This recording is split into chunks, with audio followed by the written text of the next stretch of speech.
Olá, terapeuta, seja muito bem-vinda. Na live de hoje a gente vai falar sobre o método Montessori, o método montessoriano na clínica infantil, como que a gente pode usar o conhecimento de Maria Montessori para os nossos atendimentos na clínica infantil, quase derrubei o livro, e também na orientação de pais. Então, se você atende crianças, se você trabalha com crianças, essa live vai ser muito rica para os seus atendimentos, até se você for professora na sala de aula, muitas das informações que eu vou trazer aqui vão te ajudar. Boa tarde, Andréia. Andréia é lá da formação e se você faz orientação de pais também, porque todas essas informações são práticas para serem usadas em casa.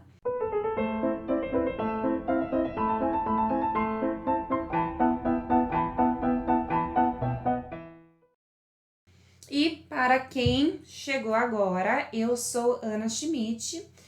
Como vocês viram, tem uma aluna aqui da formação. Eu sou terapeuta, tenho uma formação de terapeutas, tenho mentoria de vendas e também tenho um curso para terapeutas infantis, chama Terapeuta Pro Kids, e nele eu ensino tudo que você precisa para ter muito êxito com a clínica infantil. Então, tudo isso de orientação de pais, né? O que os pais precisam fazer em casa, como que a gente deve falar, e a parte de funções executivas, que inclusive Maria Montessori, ela foi uma assim, precursora, uma mulher incrível que trouxe para a educação infantil muitas coisas, muitas informações, muitas novidades fundamentais que hoje a neurociência está comprovando. Então, ela já antecipou o que a gente hoje está usando nos estudos de neuropedagogia, neuropsicopedagogia, todos os estudos de do desenvolvimento infantil, da educação e das questões cognitivas, de aprendizagem, de comportamento, ela já falava lá, e ela falava através de estudos que se tinham na época de psicanálise, de psicologia geral, gestalt e tal. Ela morreu há 50 anos, então essas coisas de neurociências, de se observar o funcionamento dos neurônios aí, foi muito depois do seu falecimento, e ela já trazia muitas informações no método dela, muitas informações que ela conseguiu através dos estudos, como eu dizia, né, da psicanálise, gestalt e tal, e também da observação. Ela era médica e ela era pedagoga e revolucionou aí a educação. E hoje, né, na hora da escolha de uma escola para o meu filho, se eu encontrar, ele ainda não tá indo pra escola porque ele tem uma babá que é maravilhosa. A Ana cuida dele muito montessorianamente. Mas quando for a idade de ir para a escola, se eu encontrar uma escola que tenha um perfil que abranja, né, as coisas que eu vou trazer hoje, com certeza vai ser a escolha. Então, tô mostrando aqui o livro porque essa live, ela foi criada, né, ela foi eu esqueci a palavra agora. Eu criei aí a partir desse livro e ele é bem bonito. Primeiro eu vou apresentar o livro, depois eu vou trazer aqui coisas que me chamaram a atenção e que são relevantes para nós terapeutas. Então, é um livro que ele parece um modelo meio revista, ele tem várias imagens e os textos são bem curtinhos.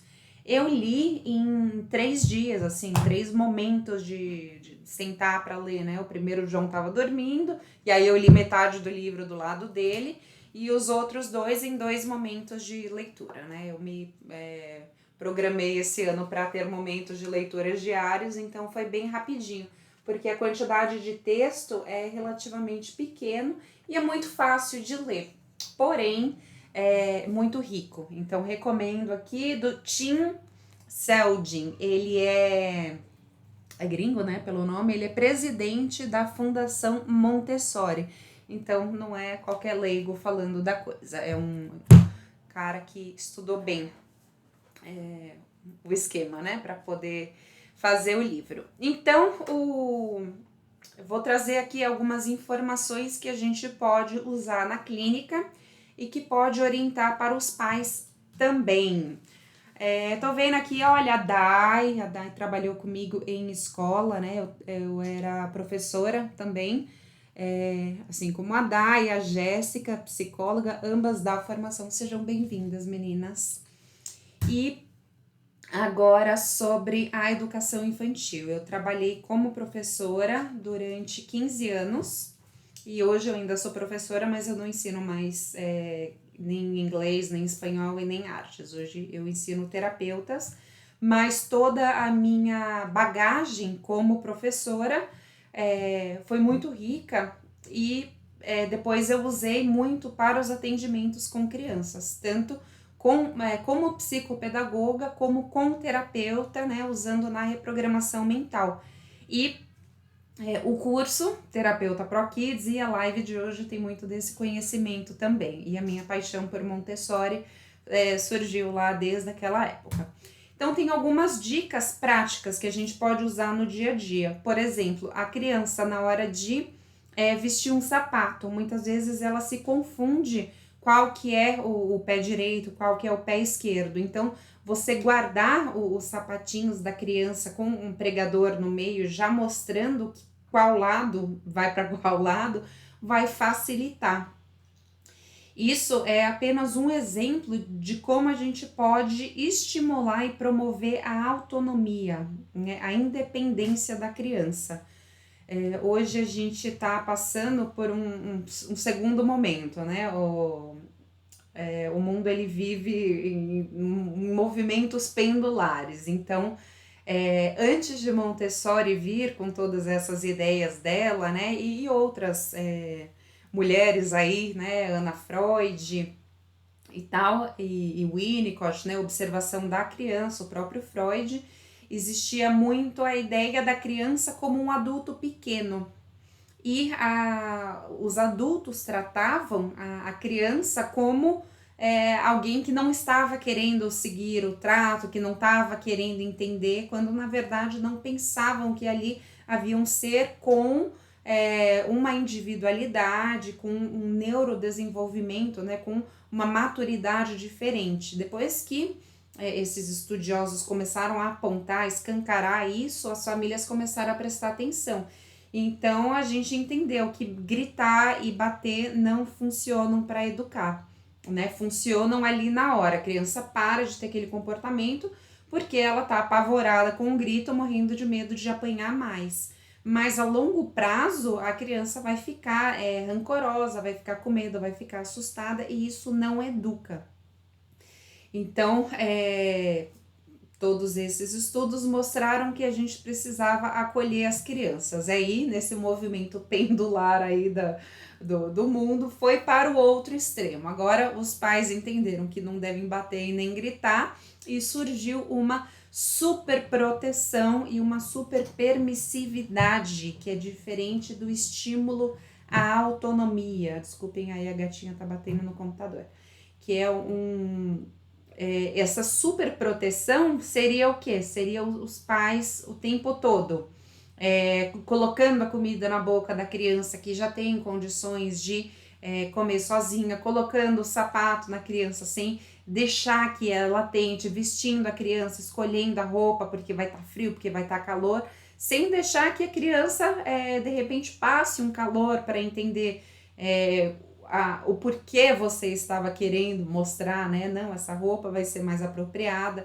Então, deixar a criança passar por essas situações, deixar ela sofrer um pouquinho com o botão, deixar ela sofrer, né, um pouquinho ali para vestir o sapato, isso vai fazer com que ela desenvolva autonomia e também a questão motora, né? A própria habilidade manual a gente desenvolve praticando, a gente desenvolve ao exercitar. e a criança precisa passar por isso. Então, o não interferir é uma coisa que Maria Montessori já falava, né, há 100 anos aí, e hoje nas neurociências a gente vê a importância disso, né, comprova, e vamos falar aí outros pontos. A criança, ela gosta de ajudar em casa. Toda vez que a gente dá uma tarefa, de acordo com a idade, obviamente, respeitando os limites físicos, emocionais e o tempo da criança, né? Tipo, varrer ali o chão, limpar alguma coisa que ela sujou, arrumar a cama. Tudo isso a gente tá mostrando para a criança. Primeiro, você é capaz. Segundo, é um cuidado importante que você tá tendo com o que é seu. Então, como eu já tinha estudado isso na época que eu tive aluna, né? A aluna tá com 12 anos hoje. Eu ensinei a aluna a fazer a cama hoje, na pandemia, ela com 10 anos de idade, 9, 10 anos de idade, ela acordava sozinha, fazia cama, tomava café e sentava na frente do computador para estudar sem eu precisar fazer nada. Eu tava, né, recém-parida, ou grávida, buchuda ou recém-parida, né? A pandemia foi um momento de parto para mim, literalmente. E tudo isso que eu ensinei ali durante, né, com muita paciência, com muita repetição, durante os 3, 4, 5, 6, 7, 8 anos dela, com 9, 10 estava dando frutos incríveis. Então, é possível sim a criança fazer o que ela tem condições de fazer, e quando ela está ajudando em casa, quando ela participa dessas atividades, ela se sente útil e ela vê que a gente está dando ali uma atenção para ela. Olá, Vânia, boa tarde. A Vânia também dá formação. Ela gosta de ajudar porque ela tá tendo a nossa atenção, a nossa aprovação, e ela tá vendo que ela é útil, que ela é participante, que ela é uma parte ativa da casa, que ela não é algo que apenas demanda atenção, mas participa, interage.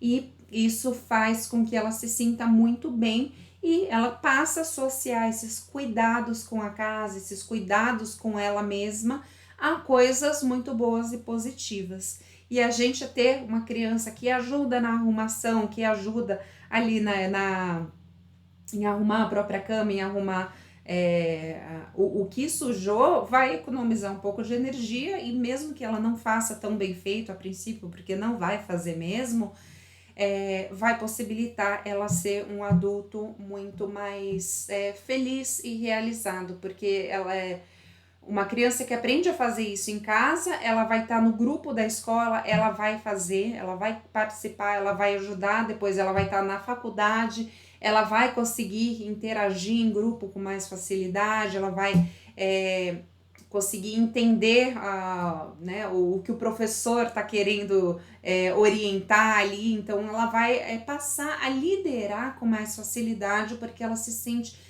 pertencente aos grupos onde ela faz parte. E quando ela for para o mercado de trabalho, a vida vai ser muito mais leve. Então parece bobo, tipo, ele vai fazer a cama, mas faz tudo mal, de mau jeito. Facilita, né? Coloca ali alguma cobertinha que ele consiga cobrir com facilidade, usa um saco de dormir, alguma coisa que ele consiga dar conta. E vai fazer mal feito no início, depois vai fazer bonitinho. Eu posso até mandar foto depois, vou colocar nos stories a cama da Luna hoje pra vocês verem. Depois vai fazer bonitinho, parece bobo, né? Parece pequeno, mas são pequenas coisas que dão, assim, não só frutos, né? Mas árvores gigantescas na vida da criança. Agora, com relação à autonomia, né, o servir também, né, o servir de se servir, de manusear as coisas. Uma coisa que foi novidade para mim aqui no livro, né, que eu não me tinha chegado essa informação antes. De dar para a criança coisas de vidro, coisas de porcelana. Eu até me assustei, né, como é muito bem ilustrado o livro, tem várias fotos de crianças segurando coisas, recipientes de vidro, e porcelana. Eu falei, gente, mas não, aqui em casa não, aqui é tudo plástico, porque medo de quebrar. E aqui eles justificam, agora eu não tô achando. Aqui eles justificam que é para a criança entender que aquilo quebra e ter mais cuidado com aquilo na hora de usar. Então, se ele sabe que pode quebrar, que pode cair e pode dar algum problema, a criança já vai segurar com mais cuidado, não vai jogar no chão, e isso vai gerar também uma força, né, na motricidade, vai estimular mais os seus músculos nesse sentido, e o seu senso de respeito com aquilo vai ser maior. Então, começar a servir. Na hora de treinar o servir água, por exemplo, pode começar com grãos, encher ali uma jarrinha pequena com arroz e botar um copo do lado. E primeiro ela faz o treino com arroz para depois ir e fazer o treino com água, para mais para frente, a hora que ela tiver hábil com aquilo, começar a servir o próprio suco. Então, mais uma vez, treina as habilidades básicas e treina também, estimula a questão da autonomia, do senso de eu consigo, né? Eu sou capaz, eu faço isso por minha conta, eu não preciso dos outros o tempo todo fazendo por mim. A superproteção, então, ela não permite o crescimento, ela não permite que a criança experiencie, e a experiência é que faz com que a criança cresça e se desenvolva e se sinta feliz e que tenha o seu lugar no mundo. Agora, respeitar a personalidade da criança, né? Eu anotei aqui alguns pontos para trazer. Se a criança é muito tímida, normalmente a gente coloca, não, vai lá conversar, né? Ou então, a Luna, minha filha, ela falou que assistiu um filme, eu acho que assisti uma parte com ela, de uma menina que era super tímida e a avó pagou para uma menina descolada ir lá e fazer amizade com a criança. Então, são formas que nós pais, né, ou educadores, a gente se preocupa com a criança e fala, não, vamos jogá-la no mundo para melhorar essa timidez. Quando, na verdade, a gente só tá piorando o trauma da criança de se sentir exposta. E hoje, com a tecnologia, ser tímido não é mais uma desvantagem, né? Se é a pessoa que segura a cartolina ali e fica ali escondido, a árvore no teatro, não é mais um problema, porque a gente não precisa, os empregos hoje não dependem mais de uma personalidade extrovertida. Você não precisa fazer vídeos o tempo todo na internet para se vender, você não precisa liderar o tempo todo, você pode fazer isso por trás das câmeras, né? Você pode trabalhar de casa, existem muitas possibilidades que se adequam ao perfil do tímido. Então, não se preocupe, respeite e acolha a criança tímida. Já a criança que é mais desafiadora, a gatinha tá batendo aqui de novo, perdão. Para a criança desafiadora, o que a criança desafiadora quer? Ela quer chamar sua atenção, ela quer mostrar que tem alguma coisa errada, que ela tá com fome, que ela tá cansada, que ela tá com sono, que ela não tá se sentindo pertencente. Então, sempre que aparecer algum desafio, saiba que é necessário investigar o que há por trás desse comportamento. Pode ser um transtorno mesmo, uma hiperatividade, alguma coisa assim, uma coisa neurobiológica, e aí é necessário encaminhar para um profissional como um psicopedagogo, um neuropsicopedagogo, para um psicólogo, para uma avaliação e posteriormente para algum médico, né, um neurologista, neuropediatra, para fazer a avaliação e confirmar a suspeita de TDAH, de TOD, de autismo, né? Uma criança muito agitada pode ter algum aspecto do transtorno do espectro autista. Então, é necessário avaliar em casos extremos, mas se a criança estava ali com um comportamento legal e de repente começou a ficar desafiadora, é importante investigar. Agora, mais uma atividade para a gente fazer para estimular aí os sentidos. Eu vi duas assim muito legais, que é criar, pegar ali potinhos, né? Potinhos azuis e potinhos amarelos, por exemplo. Em cada par de potinhos, né? Pegar um azul e um amarelo, você vai colocar arroz. E aí em outro par, num azul e num amarelo, vai colocar feijão. Num azul e num amarelo, vai colocar areia, né? Materiais diferentes, folhas. E vai fechar. E a criança não vai conseguir ver o que tem dentro do potinho. E aí você vai misturar os potinhos e a criança tem que achar o par. Aí ela vai chacoalhar um pote e vai chacoalhar outro para encontrar o par. Vai exercitar as habilidades auditivas dela.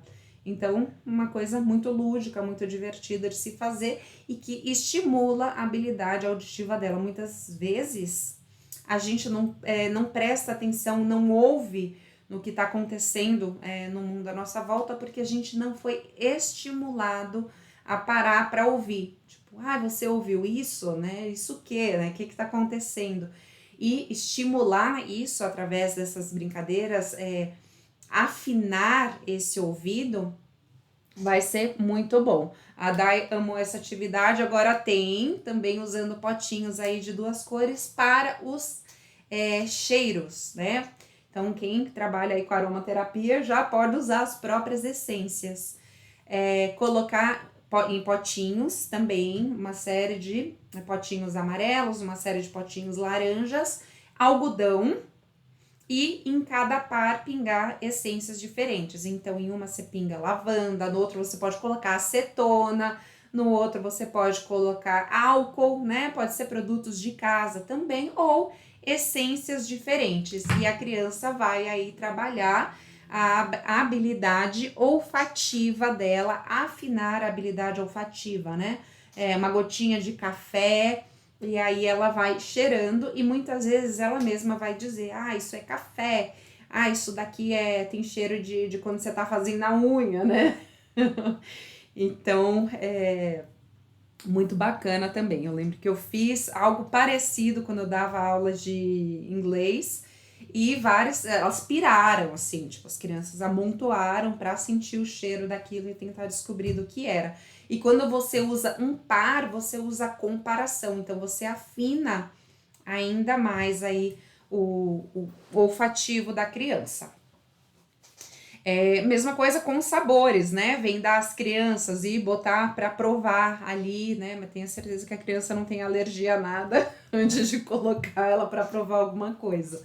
Mas brincar de provar diversas coisas, a criança falar se é salgado, se é doce, o que ela acha que é, né? Se é amargo, se é azedo, né? Afinar aí o paladar das crianças. O que tá um pouquinho mais doce, o que tá menos doce, né? Um você coloca um pouquinho mais de açúcar, em outro menos, para ela tipo, né, degustar e parar para pensar e não só falar, não gostei. Inclusive, eu vou até já ir para uma parte aqui que eu tinha colocado mais para frente sobre os sabores. Muitas crianças têm antipatia de várias comidas e uma forma que a gente pode usar, obviamente, além de comer em casa, né? Aqui em casa ninguém tem problema com nada. Eu sou vegana, então sou a pessoa dos vegetais e o Rafael é o carniça, então é o cara das carnes, né? A Luna, ela não tem problema nenhum com comida, ela virou vegetariana por amor aos animais, mas come todos os tipos de vegetais. E o João, ele ainda não amadureceu para poder fazer essa escolha, né? Porque eu acho que tem que ser algo escolhido e não nada imposto. E tá aí numa fase de desenvolvimento mais crítico, então deixa ele comer, até porque senão eu vou brigar com o pai aqui se eu quiser decidir que ele não come mais carne. E a galera aqui em casa não tem problema nenhum com comida, porque eles veem a gente comendo muitas coisas o tempo todo.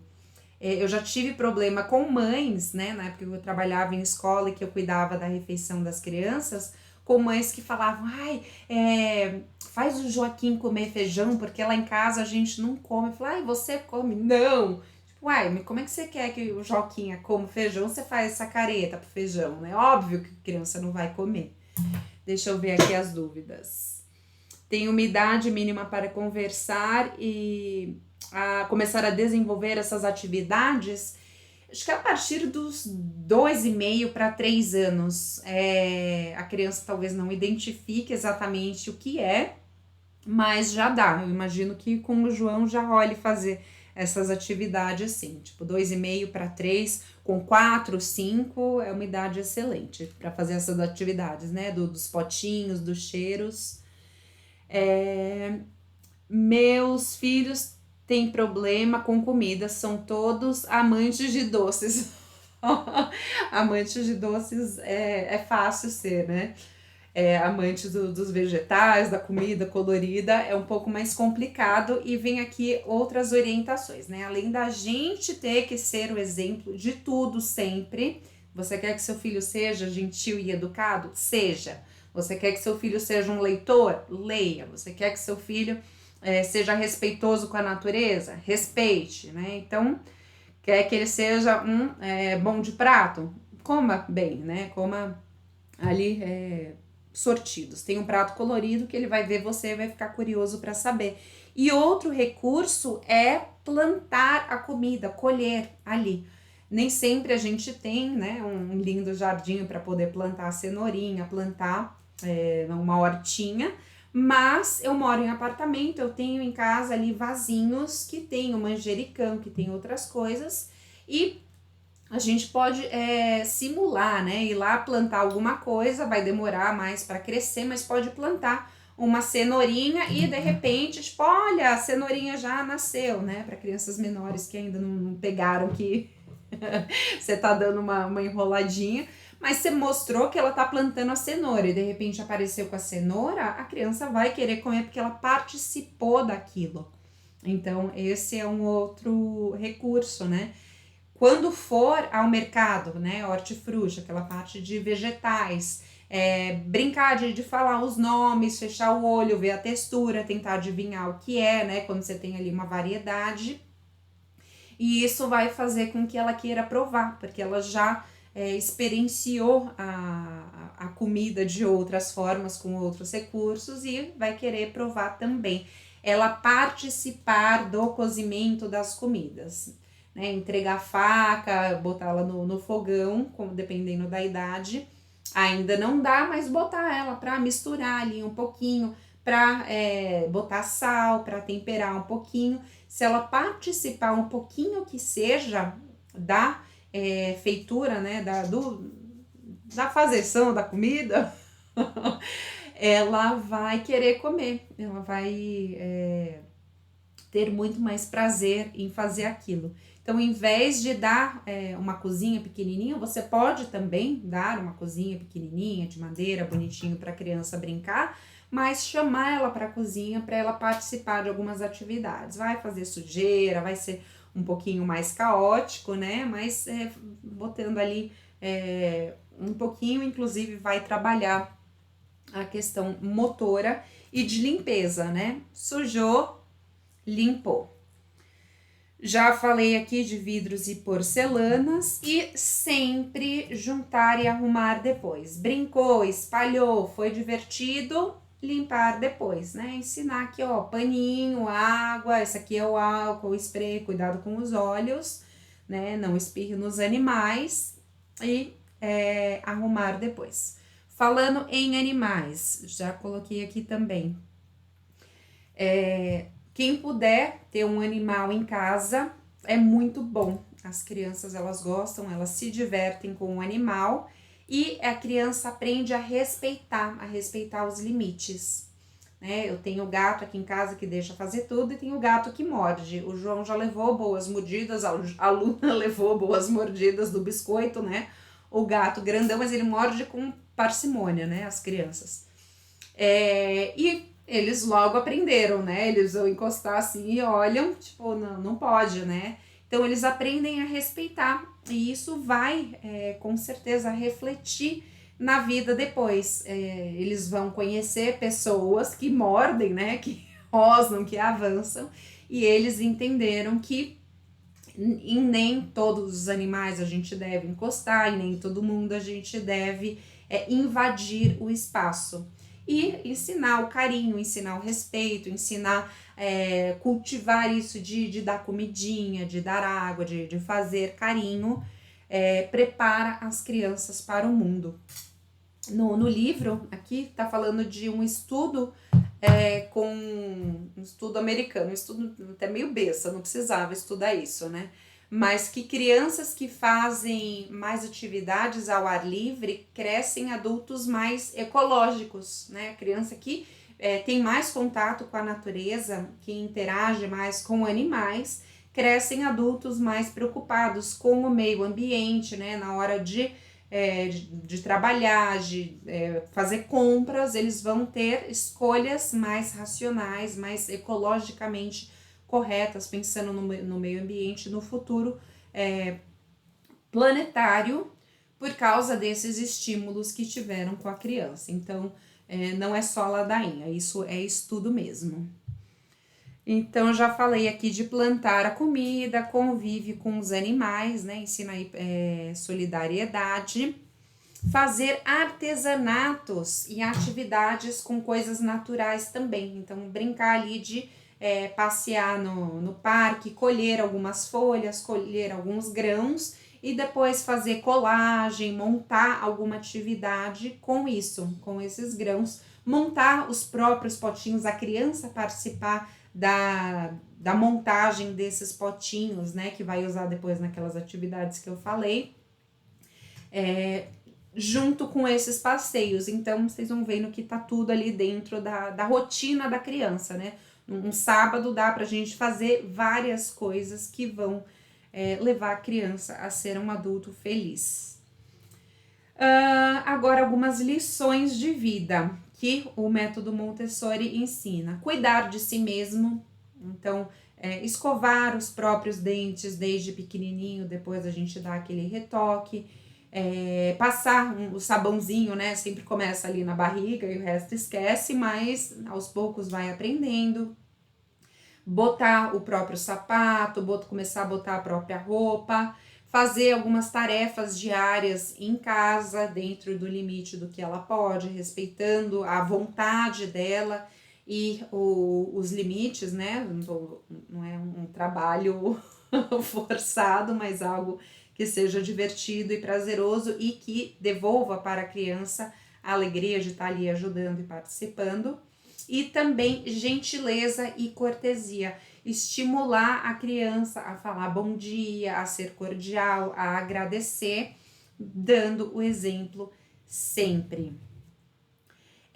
E deixar a criança fazer. Ela começou a fazer, evitar, né? Eu sei que o primeiro impulso que as mães têm, ou que nós terapeutas temos, é de não, né? Na sala de aula também, tipo, tá errado, é assim. Mas deixar a criança, porque a gente mesmo, né? A gente só começou a dar certo na vida depois que errou muito e entendeu, né? A gente precisa errar para aprender. A criança, ela só corre hoje porque um dia ela tentou levantar e caiu e precisou desenvolver o equilíbrio para começar a andar, para hoje correr. Então, deixar a criança fazer sem interferir é muito importante. Óbvio que se ela estiver quase chorando de nervoso, você pode mostrar, facilitar o caminho, mas não fazer sempre por ela. Ok. E só para finalizar, a gente vai ter, quero saber se a Ana está aí para a gente fazer a reprogramação ao vivo. Já manda aí estou aqui, e aí a gente vai para a nossa reprogramação ao vivo. Somos espelho, literalmente. Exato. A gente vai para a reprogramação ao vivo e eu só vou falar, vou finalizar aqui. A gente deve ensinar o vocabulário, isso eu já usava nas aulas de inglês, em 3 etapas, né? A criança tá aprendendo ali palavras, então primeiro você vai apresentar vermelho, azul e amarelo. E aí você repete e aí você vai perguntar. Essa foi a etapa 1. A etapa 2, qual que é o vermelho? Muito bem. Qual que é o azul? Muito bem. Qual que é o amarelo? Muito bem. Aí, depois, a terceira etapa, qual que é esse daqui? Aí a criança vai falar azul e vermelho e amarelo. Então, essas 3 etapas quando você estiver ensinando vocabulário novo. Primeiro, apresentar apontando, depois perguntar qual que é o macaco, qual que é o rinoceronte, e depois, por último, só quando a criança já tiver ouvido e escolhido, você vai pedir para a criança falar, porque se você tentar antecipar isso, ela não vai conseguir falar e vai se sentir frustrada e vai ficar com vergonha de querer falar. Então, para professores de idiomas também, né, saibam disso, até com adultos é assim.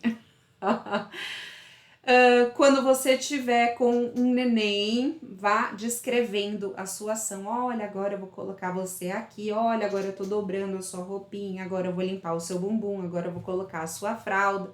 Quanto mais a criança ouve você descrevendo essa atividade enquanto você tá fazendo a atividade, mais ele consegue associar. Isso eu faço até na formação Terapeuta Pro. Enquanto eu faço a reprogramação, eu vou explicando, né, para as alunas que estão assistindo a reprogramação o que eu tô fazendo, porque a gente primeiro precisa observar e entender para depois começar a agir. E por último, para finalizar, vou falar da cerimônia de aniversário. Ana, você está aí para a gente fazer a reprogramação ao vivo? A cerimônia de aniversário eu achei muito interessante. No método Montessori, eles fazem um círculo no chão, colocam uma vela no meio que representa o sol. E aí pegam vários objetos de todos os anos da criança e um globo. A criança segura o globo e ela dá uma volta e é apresentado para a criança ali, né, para todo mundo em volta, as diversas fotos, os diversos brinquedos, objetos que a criança usou no primeiro ano. Aí, a hora que concluir o primeiro ano, ela dá mais uma volta e aí fala do segundo ano de vida. A hora que ela termina de completar as voltas em volta do sol, que já está ensinando aí astronomia para a criança, ela pode soprar a velhinha. Então, é como se fosse um ritual aí de aniversário que vai mostrando as etapas que ela percorreu em cada ano e também como funciona, né? O que são esses anos, né? Que são voltas ao redor do Sol. Então, muito bem, pessoal do YouTube, se inscreva no canal para mais informações ricas como essa de orientação de pais, de educação infantil, de terapia para crianças, terapia para adultos e também vendas como viver de terapia. Se inscreva no canal e beijo, tchau!